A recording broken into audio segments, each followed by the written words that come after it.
November 13 to 16. We're very excited because we reached out to Canada this year for the first time.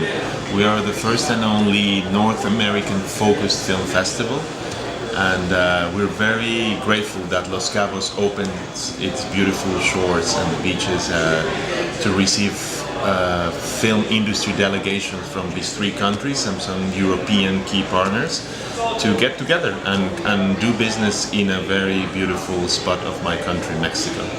And we're at TIFF right now. And tell me what you're doing at TIFF right now for your festival. Absolutely. We had our first kickoff at TIFF. We had a cocktail party just a couple of days ago to get together and network with some of our partners. We were inviting a 400 delegation of industry attendees.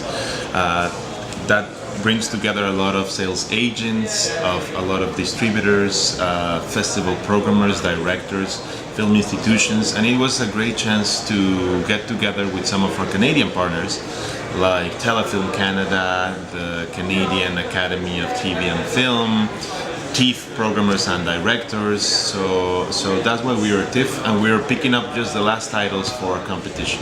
What is the focus of your film festival? What kind of films do you typically program? Sure. Our film festival is focused on independent filmmakers, and I'd like to call it films that can travel, that can find an audience internationally.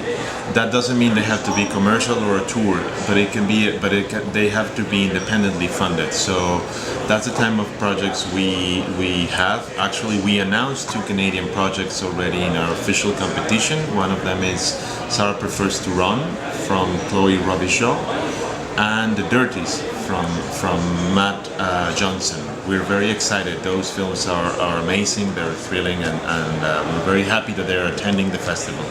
What genre of films are you programming? What genre films? Yes. I mean, what genre in general? Are you doing documentaries, features, shorts? Particularly not short films this year, but documentary and fiction. They compete against each other equally. I mean, we don't like the profiling. I think every time the line between documentary and fiction is getting slimmer. So our main competition Los Cabos, showcases 9 titles, documentary or feature, but with equal representation from Mexico, Canada, and the States. So these are the 3 countries only that you focus on? These are the 3 countries that we only focused on in terms of our competitions. I mean, the second competition is Mexico First, in which we showcase Mexican first and second features. They compete for a $15,000 cash prize for the filmmaker. And most of our industry activities, which is the most robust part of our festival, are focused on bringing together delegations from Mexico, Canada, and the US, but make them allow an environment in which they can relate with also international partners and key decision makers from Europe and South America. I have a question for you in terms of programming and developing your industry profile. If you have a festival that has not only, but 3 countries, specializing in the 3 countries, and then you mentioned previously that you have European partners, how does that work for the European partners if you're only programming Canadian, Mexican? Well, because the European partners are looking to pick up Canadian and Mexican and American titles. So we're bringing a lot of programmers and film directors from Berlinale, from Rotterdam, from Venice, from Cannes, from the Marché du Film, from the Semaine de la Critique. So those guys can really become key elements for a Mexican project to internationalize. Once they watch it, they follow it, and probably pick it up.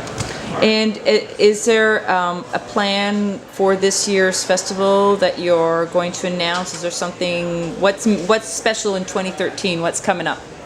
What's special? Well, really everything, because we completely changed the project since last year. I took the direction of the project in this past spring, and we renewed everything. The program, we completely redid it, and also the team who's behind the project. I mean, now I'm very fortunate to have a lot of very experienced people in film festivals.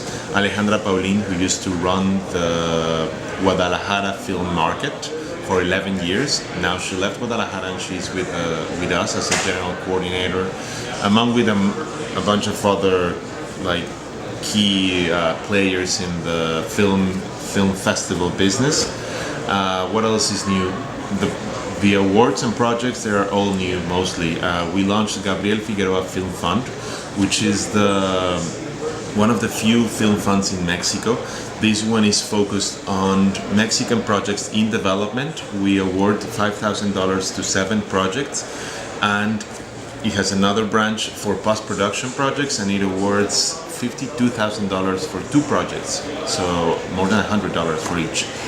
You said something interesting before, I'm curious. You were talking about that the lines are getting blurred between documentary and fiction. Could you explain what you mean by that? Well, I really think we live in a time where documentaries and fictions are sharing a lot of tools. Before that, it was easy to identify them from each other, but much more often you can see fake documentaries that are really fictionalized, or a lot of fictions who have a lot of elements, documentary-based elements in the narrative as well. So I don't think it's fair to keep separating them in different competitions. I think they are allowed to compete against each other. That's interesting, that you're actually putting them in the same category. Yes. That is, I was going to say controversial, but interesting. Yeah, well, I mean, any decision you make, you're going to find people against and for it, right? So, but the big festivals are doing it as well. I mean, in Cannes official selection, I've never seen a special section for documentary. I think dividing them is profiling them, and I'm not for that. Interesting. Very, very cool. So, any last words? And any? Is it mostly an industry focused, or is it also for the public? It's open for the public. I mean, we are trying to cultivate a local audience in Baja, the peninsula, and it's far away from Mexico City, so we are not naive. We know it's not going to be in the first edition like a massive audience event. Los Cabos has a lot of tourism, so we hope a lot of people that's coming to visit will attend the festival, and we are providing any tool available to invite them and welcome them.